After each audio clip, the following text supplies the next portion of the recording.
deberías estar aquí.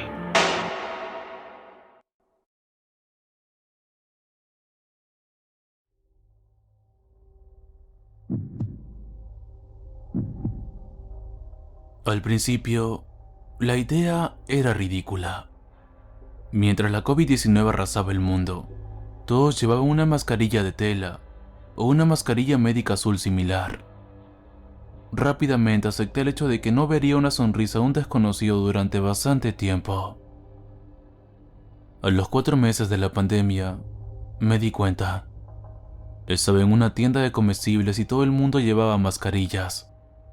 Mientras esperaba en la cola, miré a mi alrededor y observé las miradas vacías de cientos de compradores.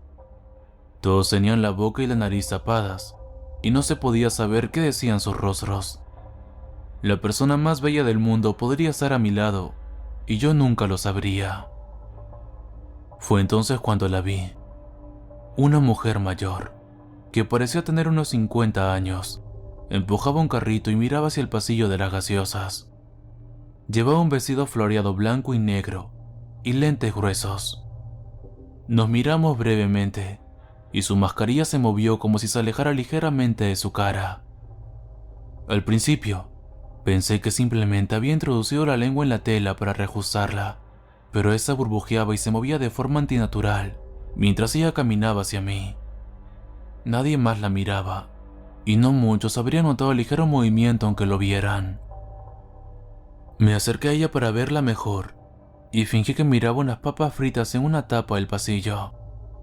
De repente, sus ojos se encontraron con los míos con un enfoque intenso, y sonreí, levantando las cejas en un gesto amistoso. Se quedó paralizada y juraría que vi un destello de color negro intenso en sus ojos. Antes de que pudiera recuperar el aliento, abandonó su carrito y salió de la tienda. Eso me estremeció. Sentí que el sudor me resbalaba por la frente y que la gente me empujaba mientras me quedaba en shock.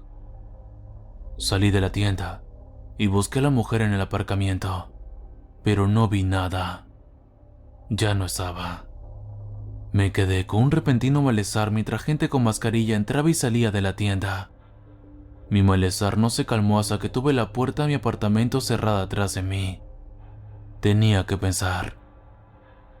Me quedé toda la noche investigando lo que había visto, y no encontré nada más que mitos sobre extraterrestres, gente lagarto y cambiaformas. Tal vez tenía una lesión facial o una mandíbula transformada. No es posible. La forma en que su mascarilla sondeaba era como ver anguilas deslizándose en un barril. ¿Y se veía a otros como ella? Un escalofrío me recorrió la espalda. Últimamente había notado un cambio en la gente. Desde que comenzó la pandemia, la gente dejó de socializar en público. Nadie se acercaba a otro desconocido en una tienda de comestibles para conversar tranquilamente sobre su atuendo o lo lindo que era su bebé. Además, me había fijado en más gente. Al principio parecía ser solo mi imaginación, pero pensé más profundamente. Las colas eran más largas. Había más gente comprando frenéticamente. El mundo se puso en modo de supervivencia, ignorando a todos y a todo lo demás a su alrededor, en favor de tomar las últimas provisiones y correr a casa para ponerse a salvo. Había más gente. ¿Podría haber más como la anciana? El timbre de mi puerta sonó y mis músculos se tensaron. Eran las 4 de la madrugada. Llevaba horas despierto, sin poder dormir por el miedo petrificante.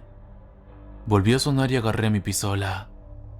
Me acerqué a la puerta de mi apartamento, con el arma desenfundada y en posición baja.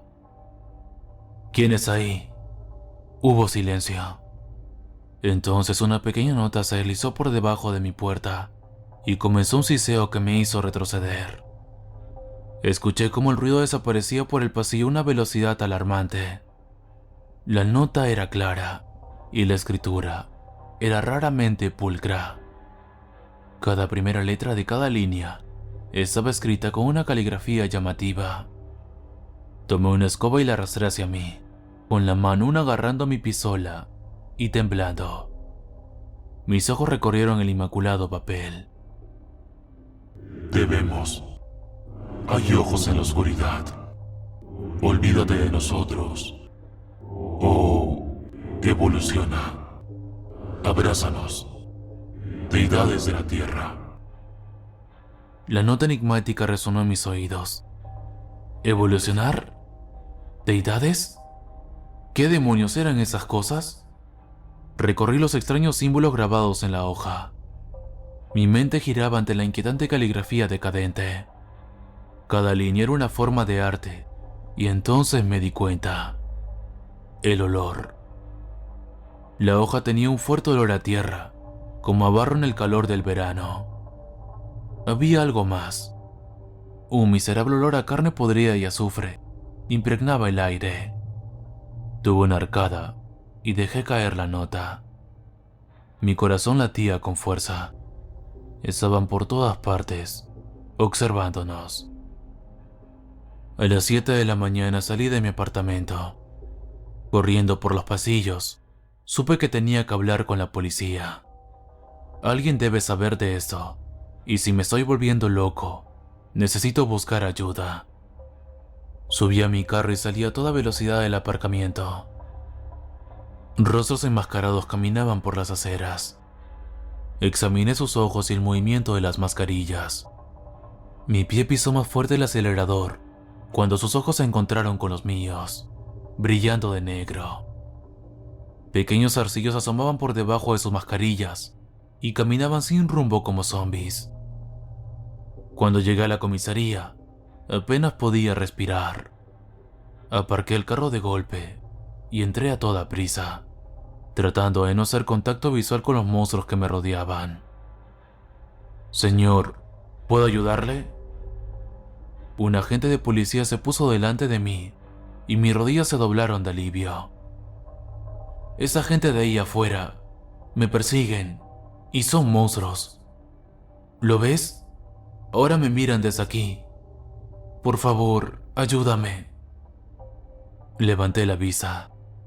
La oficial se había quitado la mascarilla y unos zarcillos negros y enfermizos salían de ella, besando mis mejillas y acunando mi cabeza. Olí el horrible hedor de la podredumbre. Habló con un siseo gutural. Debemos. Hay ojos en la oscuridad.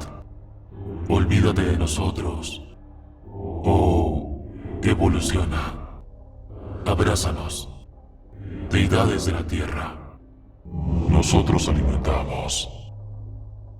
Sentí un dolor agudo en el cuello y todo se volvió negro. Dios mío, hace años que no escribo. Recién ayer me devolvieron el diario. Durante ese tiempo me he adaptado. Sinceramente, ahora no está tan mal. La tierra profunda y áspera es agradable y fresca en mi piel, y soy extremadamente ágil y saludable. Soy un criador, según dicen ellos con orgullo. Ayudo a crear sus híbridos. Por muy preocupado que pareciera al principio, ahora lo entiendo todo. Me cocinan los filetes más jugosos y tiernos que jamás he probado. Sin embargo, lo más decepcionante es que los otros humanos que nunca ayudan a criar acaban siendo enviados a los túneles interiores. Me parece que a veces puedo escuchar débiles gritos de terror, pero puede ser mi imaginación. Posiblemente debería ignorarlo. Uno de los híbridos me dijo que subirían ese diario a la superficie y lo publicarían en internet para que otros lo leyeran. Están preparados.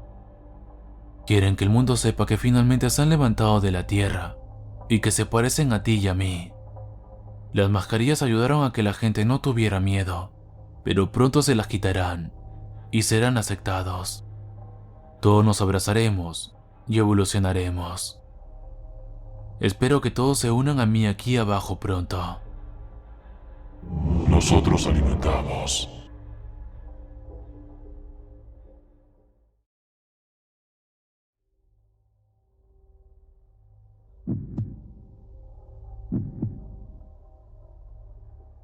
Me gustaba trabajar con los muertos.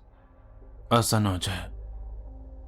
Mi turno comenzó, como siempre, a las 11 de la noche, cuando llegué a la estación y me dirigí al andén donde esperaba el tren. La cabina del conductor, en la parte delantera del tren, es independiente. En el vagón delantero hay una trampilla de acceso para la carga de mercancías, por la que también entré y salí. En primer lugar, di un paseo por los vagones para comprobar que los limpiadores habían sido meticulosos. El olor a detergente permanecía en los 4 vagones, y todas las superficies parecían haber sido limpiadas. Así que todo estaba correcto. Normalmente lo estaba. La semana pasada, el lunes, había sido una excepción. Había encontrado un cigarrillo en el suelo. Lo recogí, lo envolví cuidadosamente con un pañuelo de papel y presenté un informe a mi supervisor. Había metido el cigarrillo en un sobre y lo había cerrado con un clip. Mi supervisor trabaja de 9 a 5 y parece que nunca cierra la puerta de su despacho, así que dejé el informe sobre su mesa. Si hubo consecuencias, si se emitió una amonestación sobre el cigarrillo, nadie me lo dijo. Terminé mi recorrido comprobando que la salida de emergencia, que está al final del vagón trasero, era segura. Estaba cerrada como es debido. Una vez hecho eso, volví al vagón delantero. El interior de los vagones está vacío, aparte de las tiras fluorescentes fijadas en el techo para iluminar el camino. Salí por la trampilla de acceso y fui a saludar a los cargadores. La estación estaba tranquila. El último tren suburbano del día había partido hacía 30 minutos. A las 12:20 de la noche pasó un tren expreso de larga distancia. La mayoría de la gente no conoce el tren nocturno en el que yo trabajaba. Simplemente seguíamos con lo que hacíamos, a una hora en la que estábamos tranquilamente fuera de la visa. Los ataúdes se llevan a la estación por carretera y se colocan en carros. Conté 24 ataúdes mientras se cargaban en el tren, en el transcurso de los siguientes 40 minutos. Eso coincidió con la nota que presentó el personal de carga, así que firmé el envío. Los ataúdes y las personas que llevaban estaban ahora a mi cargo. Procedían de los hospitales públicos de la ciudad.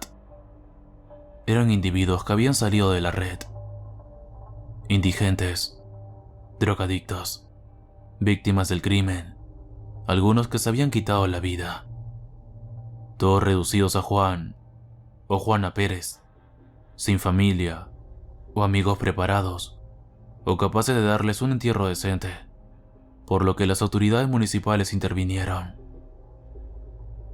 Siempre he sido una persona cívica y me enorgullezco del papel que he desempeñado en eso. No era un trabajo que hubiera planeado. Había sido conductor de uno de los trenes de cercanías durante 20 años. Un día, que había sido un sábado a primera hora de la tarde, un joven se dirigió a mí. Creo que intentaba impresionar a la mujer con la que viajaba. Su aliento me indicaba que había bebido. Siguió insultándome, con una espiral de obscenidades, hasta que le di un puñetazo en la cara. Solo una vez, no tan fuerte. Querían despedirme, pero me mantuve firme. Entonces me ofrecieron un trabajo de guardia en el tren nocturno al cementerio. Dije que sí. Hice mi segundo recorrido del turno. Los ataúdes se colocaban en el suelo de los vagones, donde permanecían hasta que se descargaban en el cementerio. Se trata de un lugar extenso y bastante interesante a las afueras del norte de la ciudad. Fui allí una vez durante el día, no mucho después de empezar mi nuevo trabajo. Siempre quise investigar su historia. Sin embargo, nunca había llegado a hacerlo. Un tarareo familiar llenó los vagones. El conductor había llegado y estaba poniendo en marcha el motor.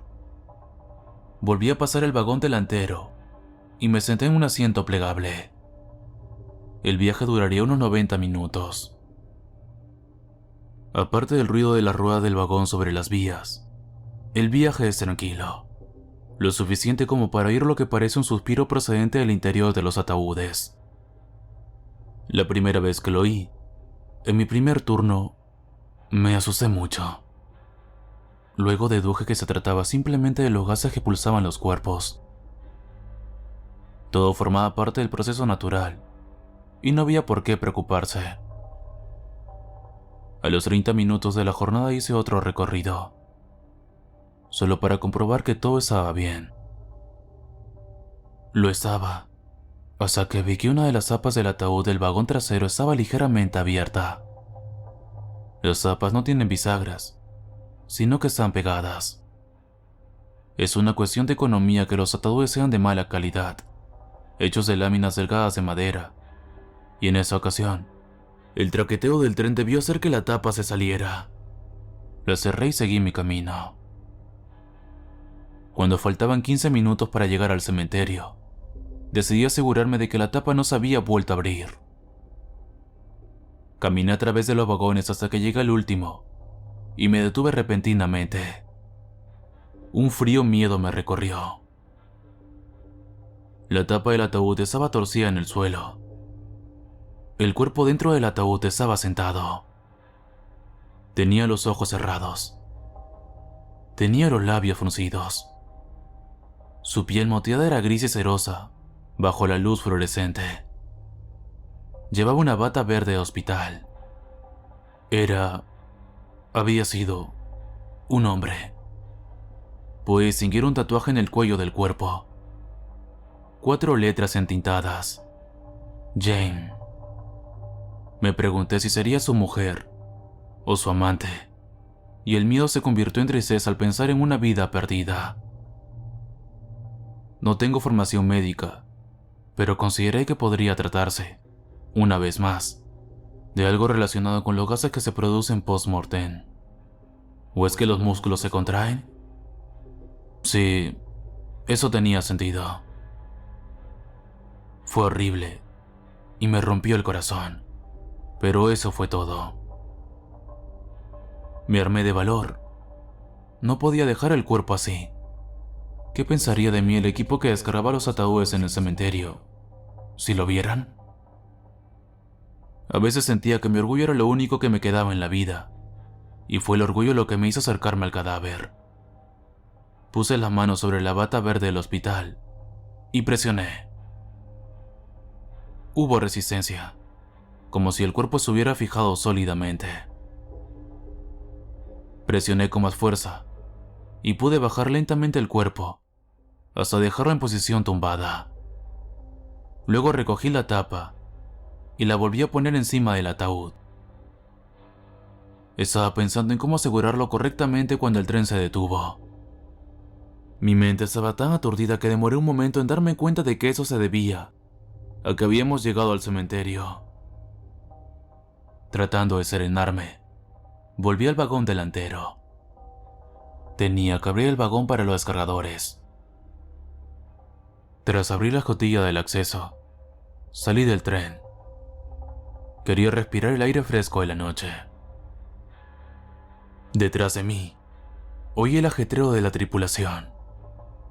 Observé cómo empezaban a trasladar los ataúdes a los carros para transportarlos a la capilla de descanso.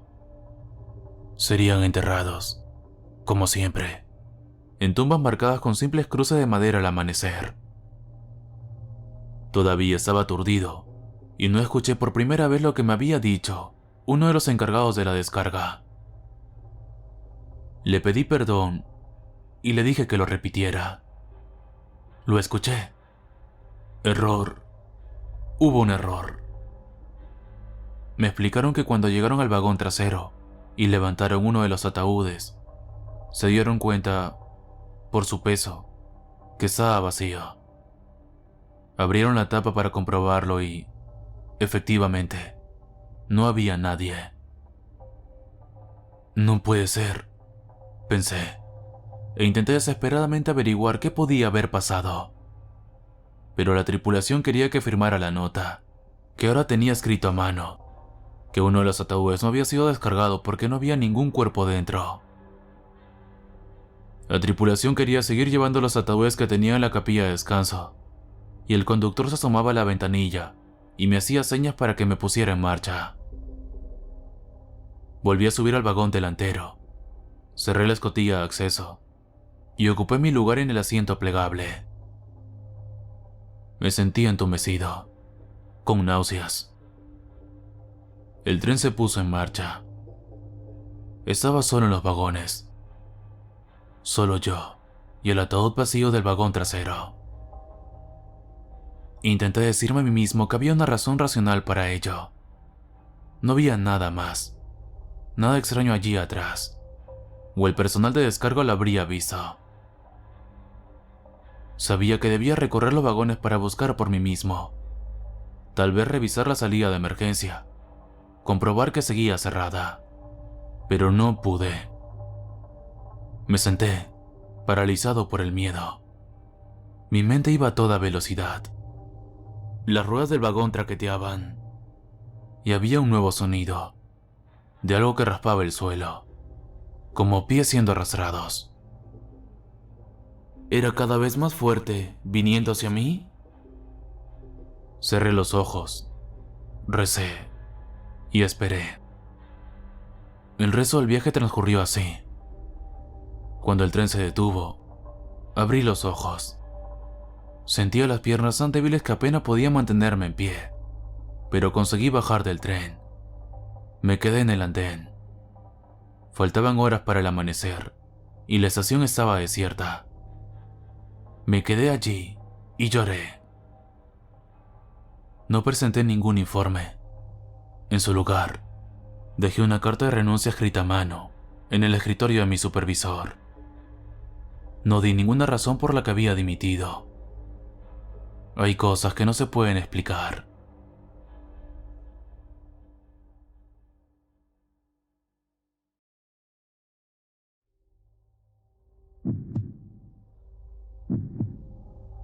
Había un inconfundible y demasiado familiar hedor a muerta en el aire.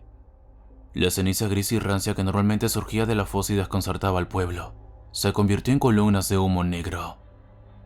«Día de las elecciones», gritó un hombre en la plaza, adelantándose a las ruidosas sirenas que confirmaban sus gritos llenos de terror. Se pronunciaron pocas palabras mientras los habitantes del pueblo comenzaban a alinearse en las calles, extendiéndose por las esquinas empedradas. Las casas quedaron vacías. La multitud vacilaba. Los hombres bien vestidos, seguidos de sus mujeres, se acercaron primero, facilitando que el resto lo siguiera. Emitieron sus votos, muchos reacios, algunos disgustados, todos participantes en la tradición. El proceso era sencillo. 5 saldrían adelante, jugados por sus compañeros. Por orden de los votos más altos quedarían al foso. Las discusiones crecían a medida que las filas se movían, debatiéndose qué elecciones serían morales, si es que la moralidad era siquiera un factor. Se habló de los abandonados y de los que se consideraban individuos problemáticos y con problemas. Por la tarde, las votaciones fueron emitidas y contadas, y los individuos fueron identificados. Todos se reunieron en la fosa para presenciar los resultados. Los primeros llamados no fueron una sorpresa. 3 mendigos que hacían sus rondas diarias por el pueblo. Servicio a la comunidad, murmuraban algunos al ser llamados. Y ninguno de ellos se escandalizó mientras caminaban desalineados hacia el escenario, sin necesidad de usar la fuerza. El siguiente nombre fue el de Mary Jarlett, una joven de la que se decía que carecía de capacidades mentales. Sería piadoso, justificó otro, mientras arrastraban a la confundida mujer hacia arriba. El otro fue el forastero, un hombre que se paseaba por la ciudad y que era detestado en secreto por los demás en las zonas comunes. Mejor él que nosotros, anunció con orgullo una anciana. La fosa estaba en un círculo enjaulado. Sus fauces abiertas seguían vomitando el humo negro. Los 5 se quedaron de pie, los mendigos apáticos, la chica confundida y el desconocido estupefacto. Las sirenas volvieron a sonar y la multitud los miró. El humo pareció disiparse por un momento y caer, manteniéndose bajo, rondando el borde del pozo. Se separó. uniéndose en hilos densos, como tentáculos. Los tentáculos de humo se arrastraban a los elegidos, serpenteando por el suelo a velocidades antinaturales. Acariciando las piernas de la joven, rodeó su cuerpo y su cuello, y su rostro aterrorizado reconoció lo inútil que era correr. En un instante apretó, aplastando su garganta y filtrándose por todos los orificios. Sus ojos se pusieron en blanco y soltó un gorgoteo enfermizo, con sangre negra saliendo de su boca. Los tentáculos de humo persiguieron a los demás, agarrándolos y metiéndose dentro de ellos, ensanchando a los mendigos desde el interior, hasta que el humo se filtró por sus poros y cubrió al forastero, arrastrándolo hacia la fosa mientras los demás cadáveres lo seguían. Todo terminó en unos instantes. El humo desapareció en la cavidad infernal de la que emergió. Al cabo de un momento, los montones de bruma gris volvieron a fluir. Los habitantes del pueblo, totalmente insatisfechos, giraron la cabeza avergonzados y regresaron lúgubremente a sus casas. No se dijo ni una palabra.